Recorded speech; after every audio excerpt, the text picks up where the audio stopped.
Boa noite, amigos. Vamos iniciar o nosso debate em manchete de hoje com a participação do senador Jarbas Gonçalves Passarinho, do PDS do Pará. Estão conosco também o jornalista Carlos Chagas, que é o diretor da Rede Manchete em Brasília, e o jornalista José Fonseca Filho, chefe de redação da revista Manchete na capital da República. Senador, e a inflação? Já andam falando aí que em fevereiro vai a quase 70%. O senhor acha possível conter essa inflação? Em primeiro lugar, eu acho que esses vendedores do apocalipse deviam ter um pouco mais de tranquilidade, porque também já admitiram que nós teríamos chegado a dezembro com 70%. É evidente que nós estamos em pleno processo de hiperinflação. Inventa-se que apenas é superinflação, é hiperinflação.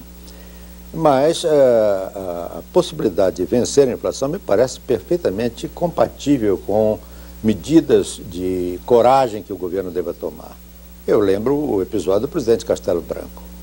Quando o presidente chegou ao poder, a expectativa de inflação era de 144% ao ano. Mas com uma diferença muito grande, não havia correção monetária. De maneira que uma inflação de 144% ao ano seria a destruição completa do salário. E em 64 se conseguiu baixar isso para menos de 90%, em 65 para 45% e assim veio caindo a inflação.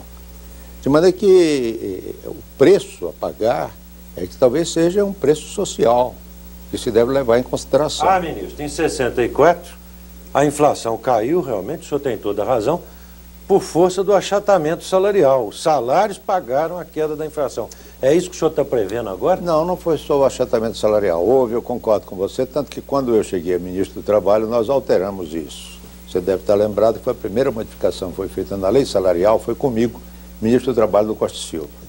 Realmente é preciso considerar uma questão que me parece que qualquer um de nós mesmo, leigos em economia, concordará. Se o salário for acima daquilo que a pessoa produz, ela evidentemente, o salário é uma fonte de inflação.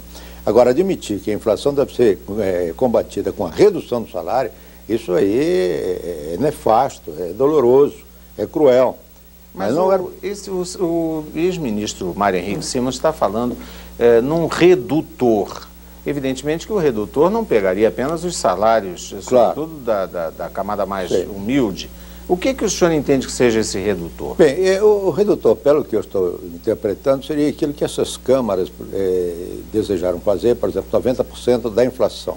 Então o aumento seria 90% da inflação, ficaria 10% como redutor.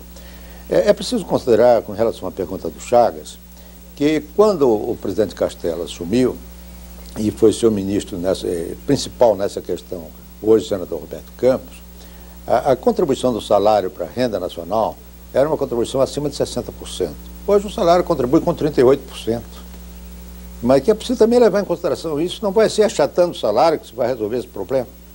Vai ser, evidentemente, não dando o salário acima da produtividade, mas também não fazendo disso a medida fundamental, porque não resultará positivamente. Então, acho que, em grande parte, esse redutor que se aplique sobre o rendimento de capital, que no Brasil é importante, tem mais expressão do que uma política salarial voltada para o combate à inflação.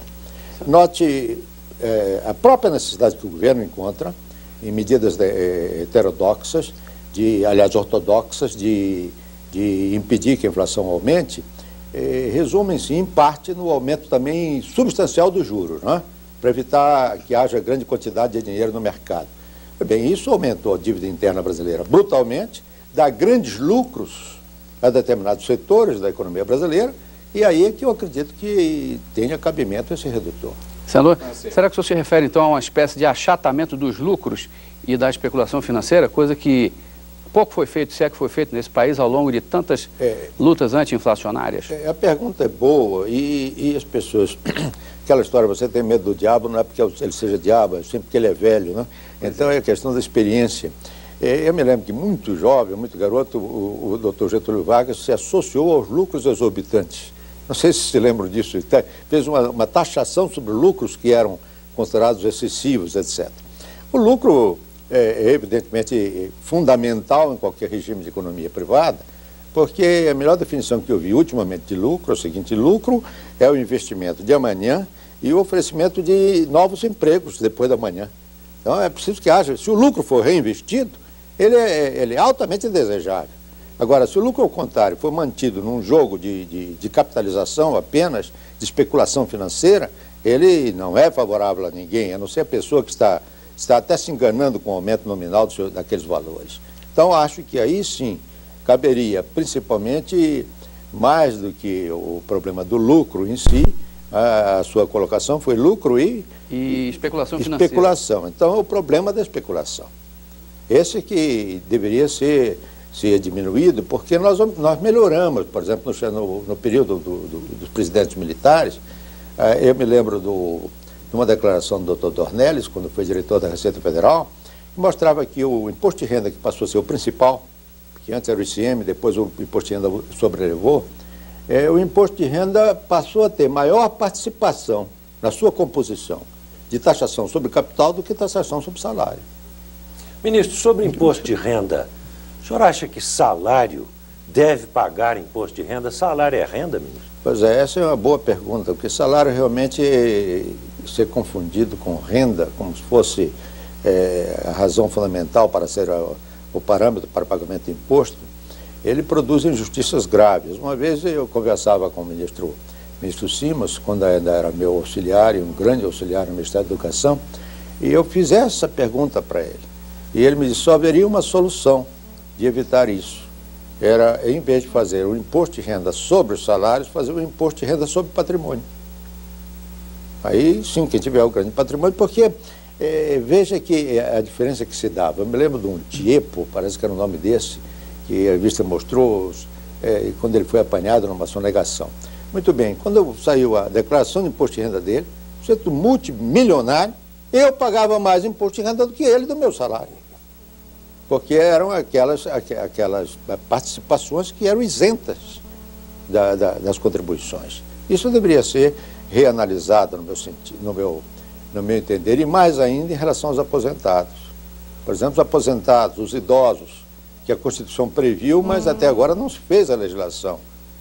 Se ele tivesse uma fonte de salário, ou só o que ele pudesse ter como renda, vamos admitir, orçamento domiciliar, apenas salário, ele seria isento disso. Essa isenção talvez não fosse uma coisa tão séria que prejudicasse enormemente a arrecadação.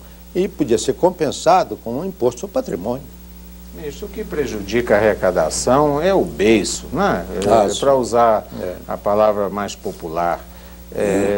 Nós, os assalariados, não temos saída, né? O sujeito é descontado ali na fonte, tem mensalão e depois tem o anual, o progressivo, é um negócio brabo. Agora, o senhor falou em ICM, agora é o ICMS. O que há de economia invisível aí é uma festa. Não é? E o que poderia ser feito em relação a isso? Olha, primeira parte do seu comentário, sem citar nomes, que aí não adianta nome, não interessa o nome. Eu comentava com um colega meu do Senado, há alguns anos passados. Ele era um pecuarista, um grande agricultor, etc. E eu pagava mais imposto de renda do que ele. Então, quando você fala aí o beiço, a sonegação, quer dizer, quando passei pelo Ministério da Previdência no fim do governo do presidente Figueiredo, eu verifiquei, por exemplo, que o sistema rural, ele era mantido pelo sistema urbano, grande parte. Quer dizer, a empresa urbana pagava 21% da sua folha de salário para a Previdência Social, 2,4% eram para a empresa rural. A empresa urbana sustentando a empresa rural. Por quê? Na empresa rural, só o produtor rural pagava, porque o trabalhador não pagava, claro.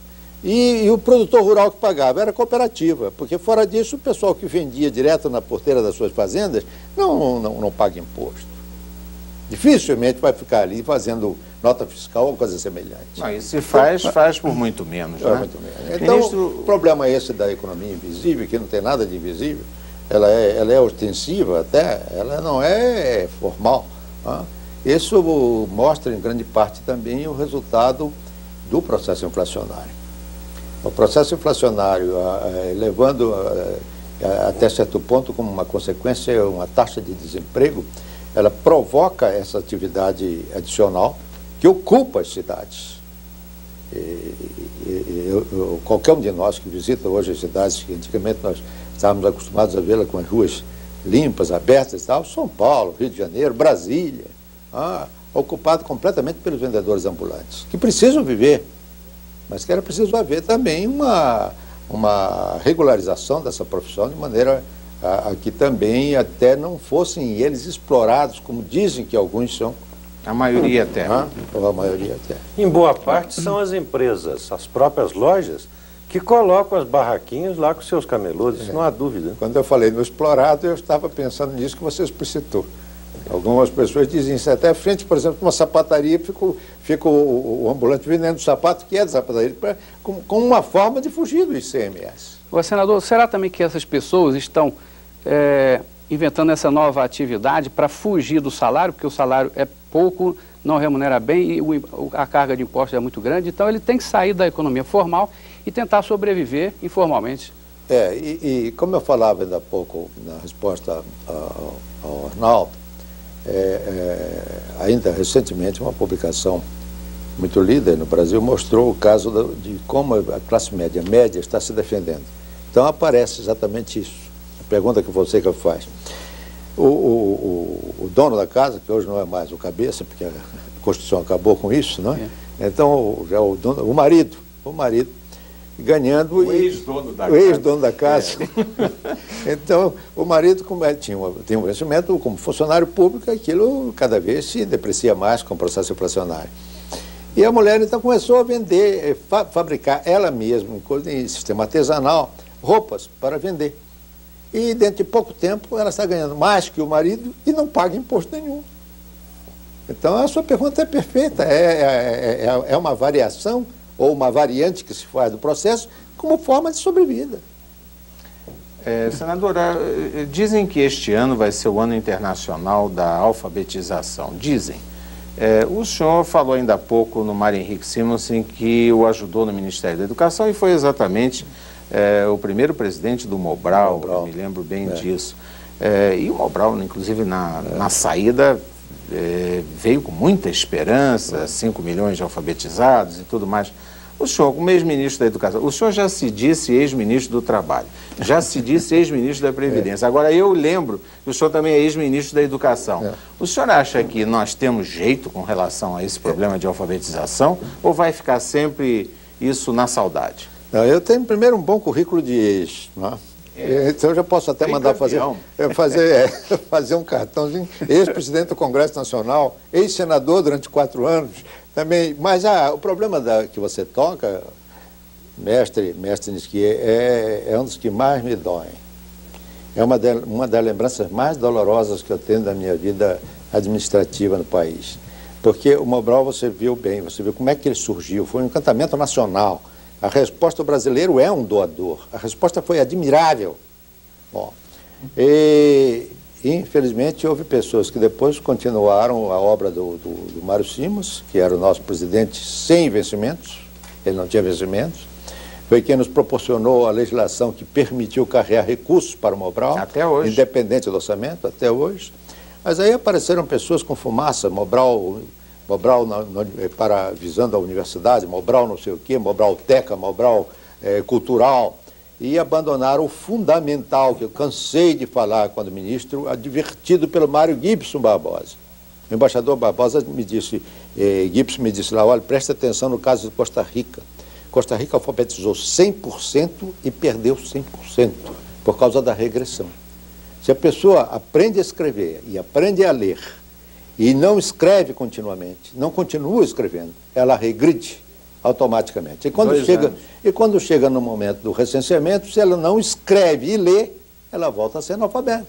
Então, o processo da regressão, nós tentamos impedir que isso acontecesse, fazendo um acoplamento, você se lembra daquela ocasião no Ministério, um acoplamento entre a alfabetização como meio e não como fim, e este meio era para facilitar o trabalhador a passar de ajudante de pedreiro a pedreiro, ajudante de estucador a estucador, ele passava a ser trabalhado por um mestre do Senai. Com aquilo ele tinha um determinado número de horas de estudo, fazia um curso de 40 horas, 50 horas e continuava escrevendo. Então ele não regredia. Era um processo de semi-qualificação profissional. Chamava-se assim. Exato, e abandonaram esta questão, e o resultado é que 10 anos depois, que nós devíamos estar há 10% no máximo de população adulta brasileira analfabeta, nós ficamos quase com o mesmo resultado tradicional, como se o senhor Mobral não tivesse existido. Mas o senhor tem esperanças em relação ao futuro? Eu tenho esperança e acho que se alguém retomar o processo do Mobral, você se lembra que foi apontado pela Unesco como um exemplo para 18 países do mundo no nosso período. Nós fomos visitados por 18 emissários de países do mundo que têm o mesmo problema, como um sistema adequado para resolver. É pegar a partir daí, verificar o erro praticado e retomar, porque não como disse até meu amigo Mário Covas, olha, você está fazendo uma proposta perigosa, você diz que no seu período você acaba com o analfabetismo no Brasil. No período de 5 anos, se você se der por feliz de reduzir essa taxa para 10% ou 5% da população adulta, que é de 15 anos para mais, que é o dado da Unesco, será um resultado espetacular. Agora, não fala em eliminar de uma vez no período governamental, porque não dá. Senador, o senhor tem falado muito, eu sou seu admirador e tenho lido. Mas isso é recíproco, você não me faz favor. Mas o que eu digo, o senhor não toma nota, e o que o senhor fala, eu anoto. Sobre democracia burguesa, o senhor acha que talvez nós estejamos vivendo as últimas oportunidades de sustentar uma democracia burguesa? Nós vamos falar sobre isso dentro de instantes aqui no nosso debate em Manchete.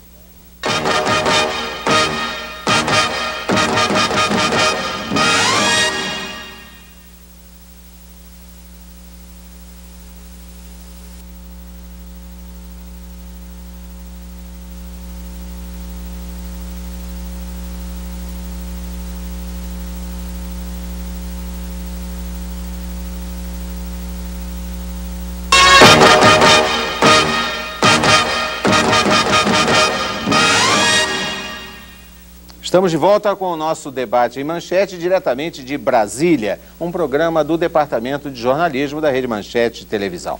Senador Jarbas Passarinho, o senhor tem falado muito sobre democracia burguesa e que nós estaríamos vivendo a última chance de tê-la ainda, vamos dizer assim, efetivamente. O senhor podia explicar o que é isso? Sim, isso aí passa um pouco por doutrina social contemporânea, né? Mas, na verdade, nós temos o que os marxistas criticavam, e parece que ainda criticam, apesar de todo o fracasso deles no leste europeu. Eu disse que eu admiro muito os pós-marxistas. Os pós-marxistas eu gosto de conversar com eles, mas o que criticavam com grande razão há alguns anos era a grande diferença que há entre uma democracia formal e uma democracia real. Então, nós colocamos nas constituições coisas muito boas para o povo brasileiro durante muito tempo, mas aquilo era inacessível, não passava de uma declaração de intenção, não se realizava. Chama-se, portanto, de democracia burguesa aquela democracia representativa que substituiu a democracia direta do tipo de Atenas, que não tinha mais cabimento, e que passou a ser recriada na Inglaterra a partir da representação pelo voto. O povo, em vez de decidir na praça pública, a praça pública se tornou pequena para as populações, o povo então vota num representante que, por seu turno, representa dentro de um congresso. Ora, isso é a característica exata da democracia burguesa. Essa democracia que foi destruída a partir de 1917 pela grande Revolução Bolchevista. A outra que surgiu, chamada democracia, mas era apenas o chamado centralismo democrático do Partido Comunista, uma vez decidida a questão, as votações eram com 99% de apoio. Esta durou até agora 72 anos na União Soviética, mais de 40 nos países satélites que estão se libertando agora, de maneira que com isso nós caminhamos para que no passado alguém com muita visão e sem ter tido crédito, falou numa chamada teoria da convergência. Quer dizer, nós teríamos que convergir, cedendo a direita para a esquerda para a direita durante algum tempo e aproveitando o que há de bom na democracia chamada burguesa, que é, acima de tudo, a garantia das liberdades, não apenas formais, mas reais, as liberdades fundamentais, e somando junto a elas as liberdades sociais e econômicas, que, de algum modo, revoluções comunistas conseguiram com o prejuízo completo, entretanto, da liberdade pessoal. Ora, então, nós estamos hoje com um partido que cresceu no Brasil, que é o Partido dos Trabalhadores, com uma formação marxista. Segundo a frase sempre irônica do meu querido colega de partido, o ministro Delfim Neto, o PT não se deu conta de que é o último partido comunista no mundo. Então, mas o PT cresceu, e cresceu nessa base do assembleísmo. Cresceu querendo construir, dentro da própria Constituição brasileira, onde ele foi importante na Constituinte, apesar de uma pequena bancada, constituir, repito, os conselhos. Veja que o SUDES hoje é uma prova disso. Então, são os conselhos, são os comitês. Os comitês, o que é que são? São exatamente a União das Repúblicas Soviéticas, o soviético é o comitê. Bem, então, hoje há um crescimento no Brasil dessa necessidade chamada democracia participativa, digamos, ser popular, essa pressão popular que o PT e os partidos comunistas, de um modo geral, defendem. Com a divisão brasileira que nós tivemos nítida na última eleição, onde 4 milhões de votos foram a diferença entre 31 e 35 milhões de votos. Uma pequena diferença. Relativamente, sim. Nós estamos com duas opções. A opção da democracia burguesa, que está caracterizada com a vitória do Dr. Fernando Collor, e a ameaça de uma modificação fundamental, substancial, se fosse o PT, por exemplo, como o carro-chefe das esquerdas, o vencedor das eleições. Senador, por falar em ameaça, estamos num período de convergência, etc., etc., como o senhor falou muito bem. Mas, o que o senhor acha da invasão do Panamá por tropa armada americana para mudar o governo do Panamá, do bloqueio marítimo da Colômbia? Eles viraram os gendarmes do mundo, aproveitando-se até da fraqueza do marxismo. Será que daqui uns dias, lá no seu estado do Acre, ou no seu estado do Pará, não está pulando paraquedista americano a pretexto de defender o pulmão do mundo? O que o senhor acha disso tudo? Bom, esse seria o maior equívoco do mundo, porque a Amazônia não é pulmão de coisa nenhuma, é pulmão dos próprios amazônidas, né?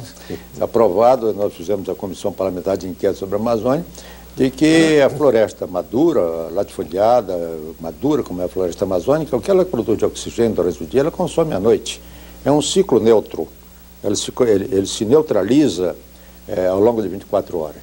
Mas ninguém tira hoje da cabeça do americano, do europeu, de que se ele está respirando mal lá é porque estão queimando a Amazônia. Quando ele devia procurar um fisiologista, um pneumologista para verificar se ele não está com problema de respiração por outros ver motivos. As poluições que eles estão fazendo, principalmente, os deles são principais, porque a queimada brasileira, eu não estou defendendo, evidentemente, que se queime a Amazônia, mas as queimadas brasileiras, não só na Amazônia, mas em todo o Brasil, elas contribuem com 336 milhões de toneladas de CO2 para a atmosfera por ano. É uma quantidade grande. Muito bem. Mas quando nós vemos o que os países industrializados contribuem, com que eles contribuem, na queima dos combustíveis fósseis, são 5 bilhões de toneladas por ano que eles jogam lá. Então, em primeiro lugar, para vir defender o pulmão do mundo, seria uma estupidez. Mas vamos ao fundamental. Aos paraquedistas, vamos aos marines. Ao fundamental, à intervenção. A intervenção. Você colocou bem a questão, quer dizer, os Estados Unidos, depois da vitória da Segunda Guerra Mundial, eles se transformaram numa espécie do gendarme do mundo, como você disse. Então, houve até uma frase de um grande presidente deles que disse que a fronteira dos Estados Unidos começava no Rio Elba, não mais agora no território americano. Bom, pagaram caro, né? Pagaram muito caro, porque pagaram com vidas humanas muito na Coreia, pagaram com vidas humanas no Vietnã. A juventude americana foi violentamente atingida por isso. Apareceu o escapismo, apareceu o problema da droga, tudo isso o americano pagou muito caro. Eu não creio que eles desejam... Está pagando. Que desejem renovar isso em quantidade grande. No caso do Panamá, eu também de plano, lhe digo, eu não concordo de modo nenhum com a invasão, mas no caso do Panamá, o que nós tínhamos era um presidente panamenho que não merecia respeito em hipótese alguma sobre qualquer aspecto. Ih, ministro, mas se a moda pega, presidente que não merece respeito, ser deposto por tropa americana... mas aí que você não me deixou completar o raciocínio. O fato dele não merecer o respeito não justificaria Não justificaria exatamente um país que se apresenta como um dos modelos de democracia burguesa no mundo fazer a intervenção. Justificaria o povo panameño derrubá-lo através das eleições. Bom, a explicação que os americanos dão é que o povo derrubou através das eleições, mas o outro, como ditador, resolveu anular o resultado das eleições. E aí faz imediatamente uma ligação com o Pinochet, com o general Pinochet no Chile, mas e o general Pinochet também estava lá, no entanto, não houve desembarque de marines, nem de paraquedistas, etc. De modo que se torna insustentável o princípio da intervenção. Eu acho insustentável, mesmo que seja para problema de narcotráfico que impressiona a humanidade, seja o que for, a autodeterminação dos povos foi rasgada. A partir do momento em que os Estados Unidos tomaram esta posição, eles ficam dentro da ONU, e no nosso caso particular, dentro da OEA, extremamente vulneráveis. Depois, né, senador, entra. E agora para sair? Veja a dificuldade para sair. Eu me lembro do presidente Castelo Branco dizendo isso, né, quando insistiu numa ditadura clássica no Brasil, com fechamento de congresso e tudo, ele dizia: eu sei muito bem como é fácil entrar na ditadura. Sair da ditadura que é difícil. Veja o que aconteceu conosco. Agora lá, eles entraram no Vietnã, olha a saída. Nisso nós temos que reconhecer que a União Soviética deu um show diplomático e militar. Não se fala mais em Cabul. Gorbachev tirou os milhares, os 80 mil, no mínimo, homens russos que estavam lá. Russos não, soviéticos em geral, porque eles começaram com os não russos, justamente para... Mas quando viram, viram que podia haver identidade de muçulmanos, como por exemplo agora o Azerbaijão, não é? Soldados do Azerbaijão, muçulmanos, e os muçulmanos no Afeganistão, então eles colocaram os russos no final.